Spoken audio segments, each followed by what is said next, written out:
Hello guys, সবাই কেমন আছেন? আশা করি ভালো আছেন। Welcome back to my channel. আজকে আমি কথা বলবো সালমান খানকে নিয়ে। সো ভিডিও শুরু করা যাক। আপনারা সবাই জানেন যে সালমান খানের সম্প্রতি সিকান্দার মুভিটি মুক্তি পেয়েছে।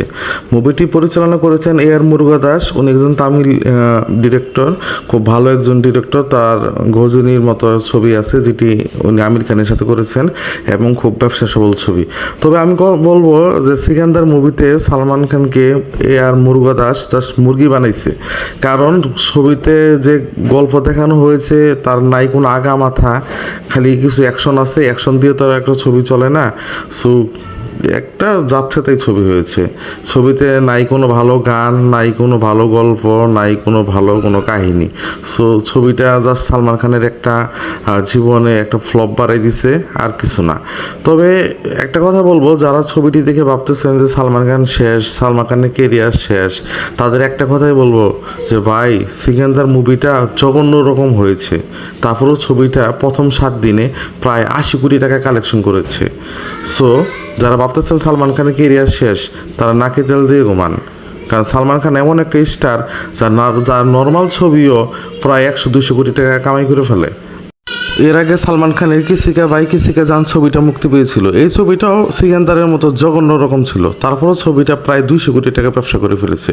সো যারা ভাবতেছেন সালমান খানের কেরিয়ার শেষ, সালমান খানকে দিয়ে আর অভিনয় হবে না, ভাই ভালো একটা গল্প, ভালো একটা পরিচালক সালমান খান যদি চুজ করে আর ওইভাবে যদি অভিনয় করে, তাহলে সালমান খানের মিডিয়াম একটা ছবিও প্রায় 500-600 কোটি টাকা ব্যবসা করবে। এটা সবাই জানে। আর সালমান খান বর্তমানে এমন একটা নায়ক, এমন তার দর্শক, তার চাহিদা এরকম যে তার নর্মাল ছবিও যদি হলে মুক্তি পায়, সেটা আরামসে 200 কোটি টাকা ব্যবসা করে। সো হতাশ হওয়ার কিছু নাই। যারা সালমান খানের ফ্যান, তাদেরকে বলবো আপনারা সালমান খানকে সাপোর্ট করেন।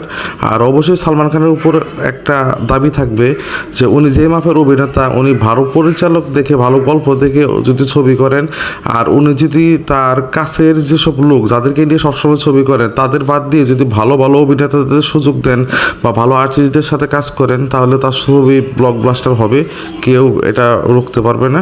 সো আশা করবো সালমান খান এইগুলা চেঞ্জ করবে। একই টাইপের অভিনেতাদের সাথে কোলাবোরেশন করে তার সিনেমা পাবলিক আর দেখতে চায় না। তারপরেও সালমান খানের একটা হিউজ ফ্যান আছে, হিউজ একটা দর্শক আছে। আমি চাইবো সালমান খান তাদের কথা চিন্তা করে খুব ভালো পরিচালকদের সাথে কাজ করবেন, যেরকম শাহরুখ খান পাঠান জওয়ান করেছেন। সো আমিও যাবো সালমান খান আবার বক্স অফিসে ফিরে আসুক। আর অবশ্যই সালমান খানের সেই ক্ষমতা রয়েছে, সেই অ্যাটিচিউড রয়েছে, সে ফ্যান বেস রয়েছে। আশা করব সালমান খান খুব তাড়াতাড়ি খুব হিট একটা ছবি দিবেন, কারণ সালমান খানের দর্শক তার কামব্যাক দেখতে চায়। সো যারা ভাবতেছেন সালমান খান শেষ, তাদেরকে বলবো ভাই অযথা চিন্তা ভাবনা না করে নিজের কাজ নিজে করেন। কারণ সালমান খান এমন একটা আর্টিস্ট, সে জানে কীভাবে কামব্যাক করতে হয়। So best wishes to Salman Khan. Allah Hafiz.